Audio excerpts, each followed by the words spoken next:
Hello बच्चों, अब हम जा रहे हैं एक्सरसाइज नंबर 9.1 का क्वेश्चन नंबर 7। तो क्या दिया है क्वेश्चन नंबर 7 में?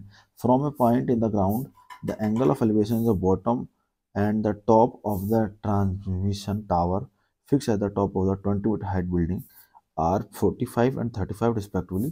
Find the height of tower. ठीक है, सिंपल सा फिगर बना के दिखा देता हूँ मैं आपको। फिगर के अकॉर्डिंग कर लेते हैं।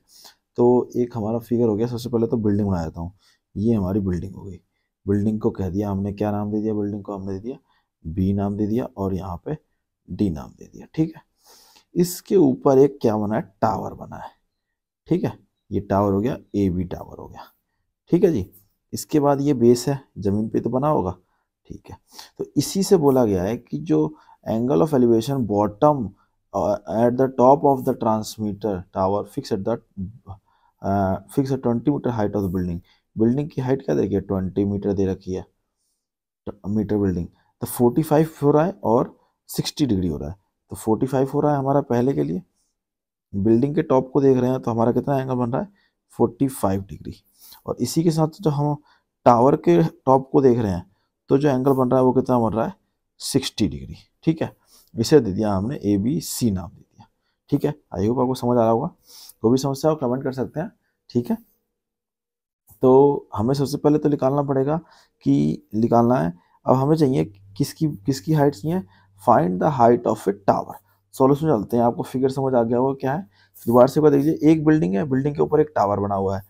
बिल्डिंग ग्राउंड से जब बिल्डिंग का टॉप देखते हैं तो 45 का एंगल बनता है। ग्राउंड से जब हम 60 मतलब ग्राउंड से जब हम टावर को टॉप को देखते हैं तो 60 डिग्री एंगल बनता है। बिल्डिंग का जो हाइट है वो 20 है। ठीक है, इतना समझ आ गया। ठीक है, सबसे पहले तो निकालते हैं हम इस वाले को। डीसी का जो वैल्यू है वो निकाल लेते हैं। सबसे पहले हम लिखेंगे हाइट ऑफ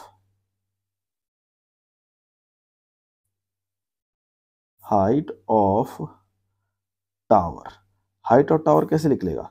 ये जब हम इस बड़े वाले में से मतलब हाइट ऑफ टावर कैसे निकलेगा? हाइट ऑफ टावर क्या है? A B.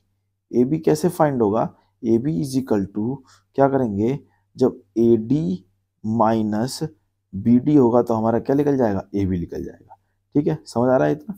ए बी निकालना होगा, ए बी निकालना होगा तो ए डी में से बी डी को घटा कर देंगे तो हमारा क्या निकल जाएगा? ए बी निकल जाएगा। तो वही चीज करना है। तो इसके लिए लिखेंगे इन ट्राइंगल दो तरीके, दो ट्राइंगल बन रहे हैं, दोनों को निकालना पड़ेगा। इन ट्राइंगल कौन सा ट्राइंगल बना? बी डी सी में। इस ट्राइंगल बी डी सी में, बी डी सी में क्या हो रहा है? हमें लिखना पड़ेगा क्या? टेन थीटा क्या होता है? बेस पर परपेंडिकुलर और बेस किस में आता है? बेस निकालना है ना हमको कि बेस के अकॉर्डिंग ये लिख लेगा। तो ये होता है पंडित बद्री प्रसाद हर हर बोले। तो परपेंडिकुलर और बेस का रेशियो किस में आता है? 10 में आता है। Tan theta is equal to perpendicular क्या है हमारे पास? B D is equal upon में डी सी। ठीक है, समझ आ रहा है इतना? हाँ जी। टेन थीटा की वैल्यू क्या दी है? टेन थीटा कितना है? 45 degree is equal to B D कितना है? 20 मीटर अपॉन में डी सी। ठीक है, तो हमारे पास जो डी सी निकलेगा 45 की वैल्यू क्या होती है? 1 होती है। 1 इज इक्वल टू 20 अपॉन में डी सी।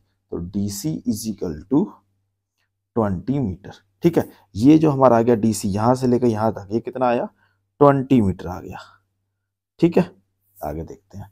अब हमारे धीरे निकल गया। अब इस वाले को निकालते हैं, बड़े वाले को। मतलब लिखेंगे हम यहाँ पे, करता हूँ line in triangle A D C में, ए डी सी में बड़ा वाला। तो इसमें भी एक परपेंडिकुलर हो गया, बेस निकालना है तो वही आएगा tan theta is equal to A D upon में डी सी। टेन थीटा, अब टेन थीटा की वैल्यू क्या हो जाएगी? 60 डिग्री हो जाएगी। ए डी हमारे पे क्या है?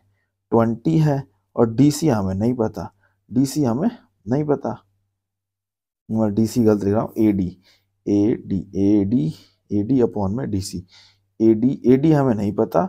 ए डी तो ए डी लिखा जाएगा और डी सी की वैल्यू हमारी आ गई कितनी? 20। ठीक है, थोड़ा सा गलत हो गया था। ठीक, अब 1060 की वैल्यू जो होती है वो क्या होती है? 1060 होता है हमारा √3। तो ए डी यहीं रह जाएगा अपॉन में 20। तो A D is equal to क्या हुआ? 20 √3 मीटर। ठीक है, अब हमें हाइट ऑफ टावर निकालना था। हाइट ऑफ टावर क्या था? हाइट ऑफ टावर कैसे निकलेगा? A B is equal to A D minus B D.